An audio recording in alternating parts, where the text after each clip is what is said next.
Bonjour tout le monde, j'avais envie de vous faire une petite vidéo de présentation car je vois qu'on est de plus en plus nombreux sur notre chaîne Anaïk Feng Shui TV puisque c'est aussi votre chaîne et du coup j'avais envie de me présenter pour les nouveaux parce qu'il y a certaines personnes qui viennent de s'abonner mais qui ne savent pas trop mon parcours.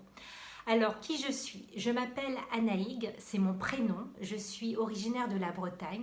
J'ai vécu toute mon enfance en Bretagne. Et puis ma vie a pris un moment, un tournant, puisque à l'âge de 34-35 ans, eh bien, je suis partie suivre mon époux en Asie, tout simplement, voilà.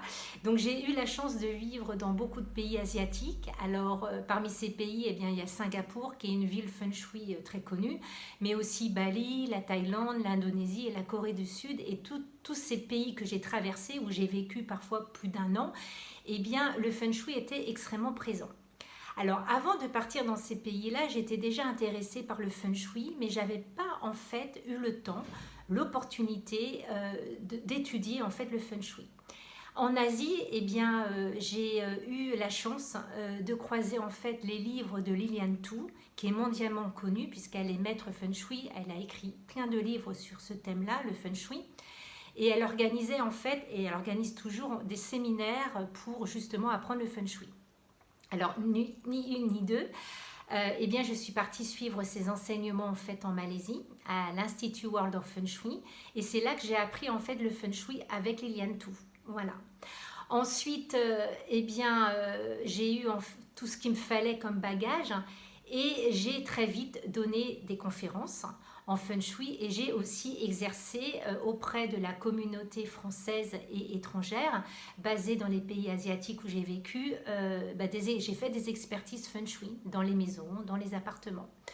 Ensuite, je suis revenue en France et j'ai créé ma société, Anaïk Feng Shui, tout simplement. Donc, j'ai commencé à faire des conférences et à exercer aussi bien dans le milieu professionnel que dans le milieu du particulier, le Feng Shui. Alors, le Feng Shui est venu à moi au début par curiosité parce que j'ai beaucoup voyagé et du coup, on changeait très souvent de lieu de vie. Et en lisant des ouvrages Feng Shui, je me suis aperçue que le plan de la maison, de l'appartement était extrêmement important parce qu'en feng shui, chaque secteur a une symbolique.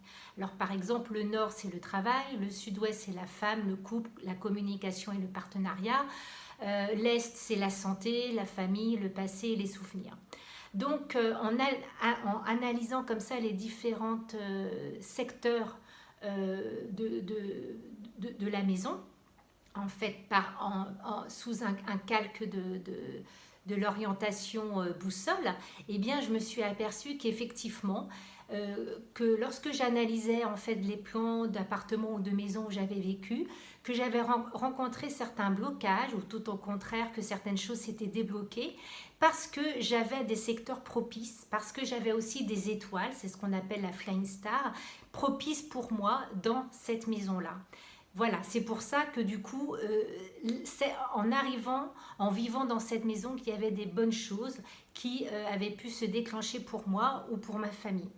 Donc du coup, je me suis spécialisée en feng shui de la boussole, en feng shui de la forme, en flying star, c'est l'astrologie de la maison. Qu'est-ce que la maison peut vous apporter et comment on peut activer de façon positive ces étoiles qui se baladent, on va dire, dans les différentes pièces de votre maison. Voilà. Comment amener une bonne énergie dans votre maison, faire circuler cette énergie pour tout l'ensemble de votre famille. Voilà. À côté de ça, le feng shui permet aussi de faire des thèmes. Je suis aussi connue pour ça.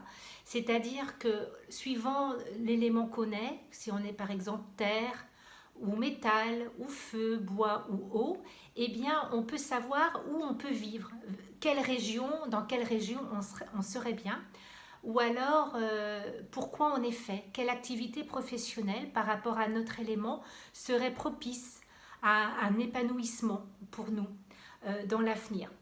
Donc je me retrouve à faire des thèmes feng shui pour les adultes mais aussi pour les enfants parce que grâce au thème feng shui on peut savoir aussi quelles sont nos bonnes orientations pour manger, pour dormir, pourquoi on est fait, où on peut vivre. Voilà en résumé. Donc je suis connue pour les expertises en société feng shui et aussi chez les particuliers pour les thèmes feng shui, pour mes prévisions mensuelles que vous avez dû aussi voir probablement que je fais une fois par mois. Donc là, c'est l'astrologie, hein, c'est la Flying Star. Et puis aussi la géobiologie, puisque lorsqu'on fait du Feng Shui, on étudie obligatoirement ce que nous, on appelle les veines du dragon.